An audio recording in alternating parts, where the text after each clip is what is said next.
So, first boys, please start to go ahead. Shout out. So, we can start our highlight.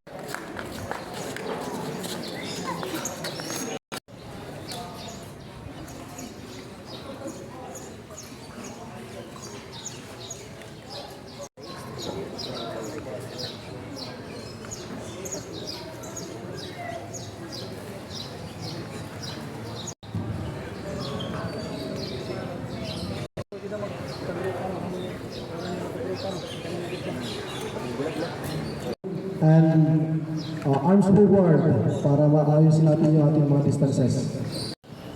Pag-aaway mo namin ng Amay, ada langit, hay mo kami nag-aampo, hay mo kami natuon, nag-usa namin ng Diyos. Nagpapasalamit kami ng aga, hindi ngay gayon. Ani kami ang karigara para magmula yung mga 3-on-3. Bindisyonan mo ini nga amon activity, na maging successful. Iharayo mo kami mga injury, iharayo mo kami timupay panginabo. So, next part of the program, maghahatag yung haliputan ng mensahe. Ito na itong Regional Technical Head, Office VP. Of course, first of all, pasalamat na kita kan Sir Nene Coldador for having us here and nag-facilitate. Okay, to the players, of course, good luck and may the best team wins. And bear in mind, we're here to compete. Give our very best nga siyempre makadaw ito yung mga team. And be mindful in atong pagwalay. Of course, it is a physical game, pero we should play by the rules. So, iwasan natin itong mga saring na nakakasakit na. Okay? May mga 30 players nga baga di rin na good tolerable to yung di na outside basketball game or play. Welcome message to be presented by the Karagara Head Office VP, Sir Nini Corbana. Sir Nini. So, okay nga na, nato na taran. Okay. Nato na Regional Director, nato na Samahang Basketball ng Pilipinas, at di Coach Jerry Apoyabor. Pagpangataan ko Pinas, ayaw nila sa Rio Sundoro. Anytime soon, we will be having our first games.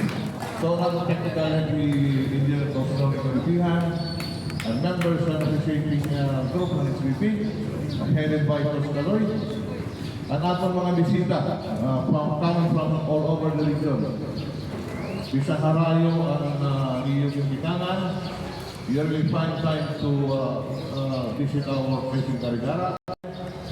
And basketball is very big game, although competitive game. So let us just enjoy the game. So let us play according to the rules. We are winning friends here. We are winning.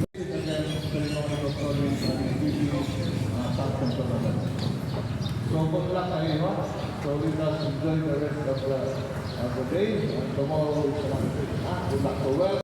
Thank you for welcoming the delegates, coaches, speakers for this 3-on-3 regional finals. At this time, let us hear a closing remarks to be given by our Regional Director of Regional Coach Joey Abrino.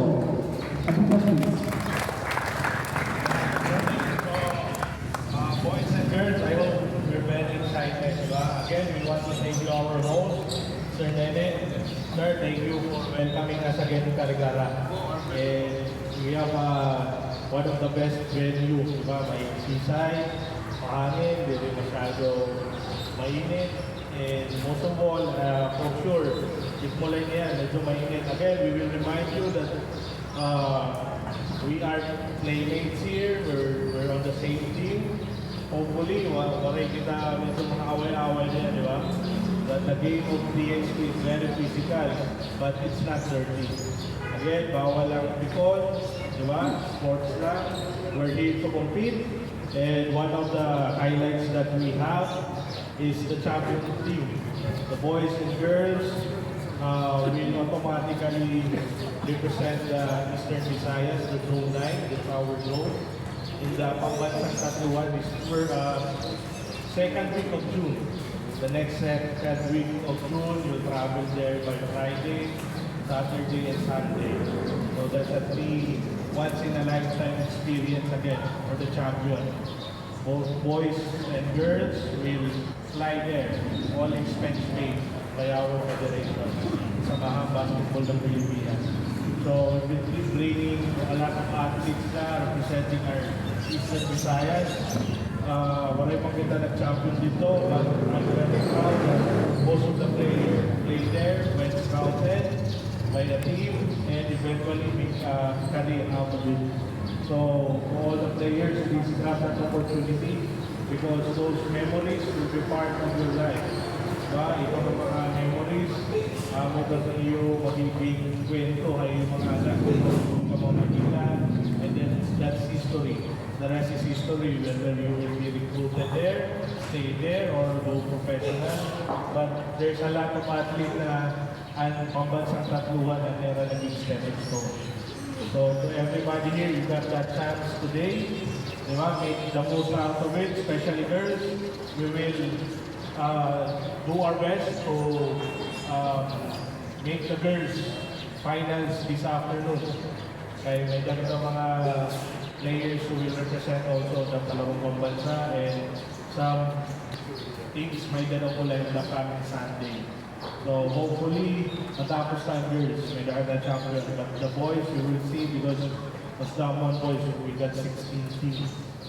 And again, enjoy the rest of the tournament, and that's the commitment of our federation and our pambansang tatluhan to make this one every year program. Again, mulay kita, maging totoo lang tayo sa sarili natin. Let's play hard as we can, but again, no extension of arms or beyond basketball motion. So, again, natarang coaches, also the coaches and area heads, Ormo, Katarman, Calvayo, Mother Samar, who traveled here, thank you for bringing your players.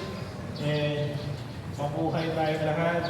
Welcome to the Samahang Basketball ng Pilipinas. Hopefully, we can represent Eastern Visayas well on the pambansang tatluhan. So, damo nga salamat na natin sa time. Let's start because it's already 10 o'clock. That's what's happening.